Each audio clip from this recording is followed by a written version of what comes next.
practice moral diplomacy.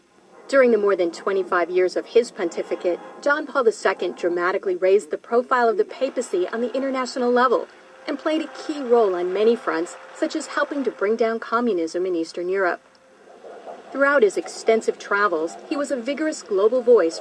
Benedict has continued that advocacy, which experts say reflects foundational Catholic beliefs. But times have changed since John Paul became Pope.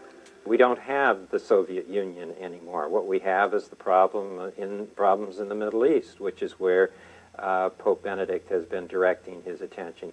The personalities have also changed. Whereas John Paul, if you look at the entire pontificate, was very much outwardly oriented toward the church and the world. But Benedict again generated controversy in the Islamic world on the Saturday before Easter, when he baptized a prominent Muslim journalist at a service in St. Peter's Basilica. He's also been quietly working to establish relations, something that was not possible during the last papacy, largely because of John Paul's role in the fall of communism in Poland. The Chinese obviously didn't want John Paul II running around China doing the same thing. Most of the time, in places around the world, Vatican diplomats work outside the spotlight, where experts say they often have an advantage. Some question how much government leaders of today truly listen to what the Pope has to say.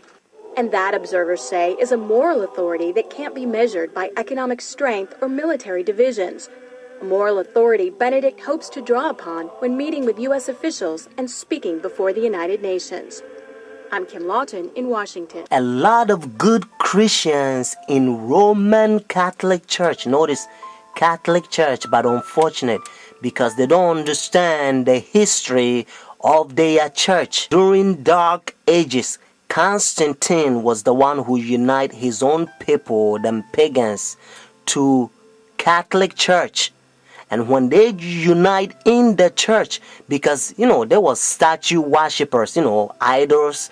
So when they brought their idols, notice statues in Roman Catholic Church, they began to name them. Instead of Jupiter, they call it Peter. And it's so sad that they give them a lot of Christian names.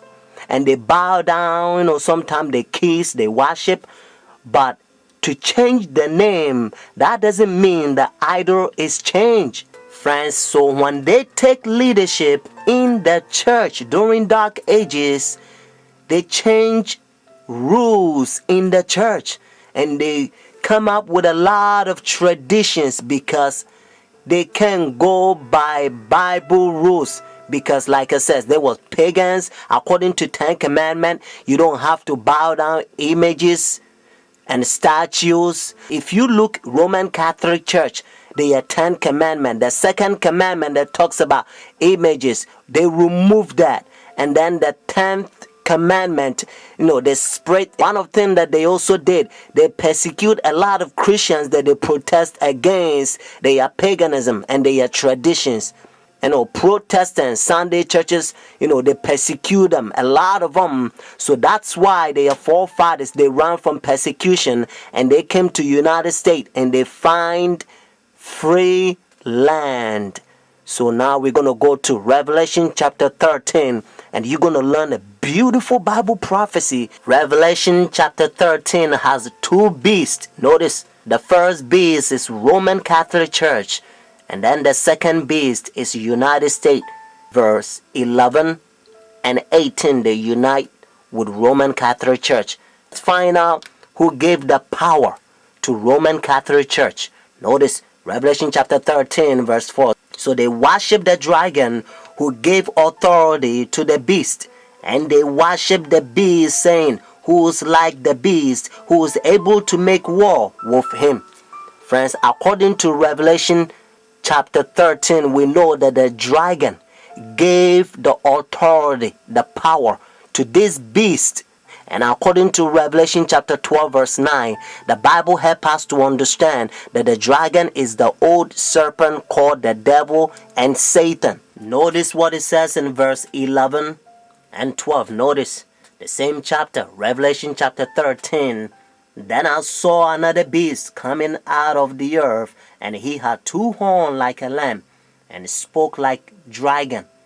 And he exercised all the authority from the first beast in his presence, and caused the earth and those who dwell in it to worship the first beast, whose deadly wound was healed.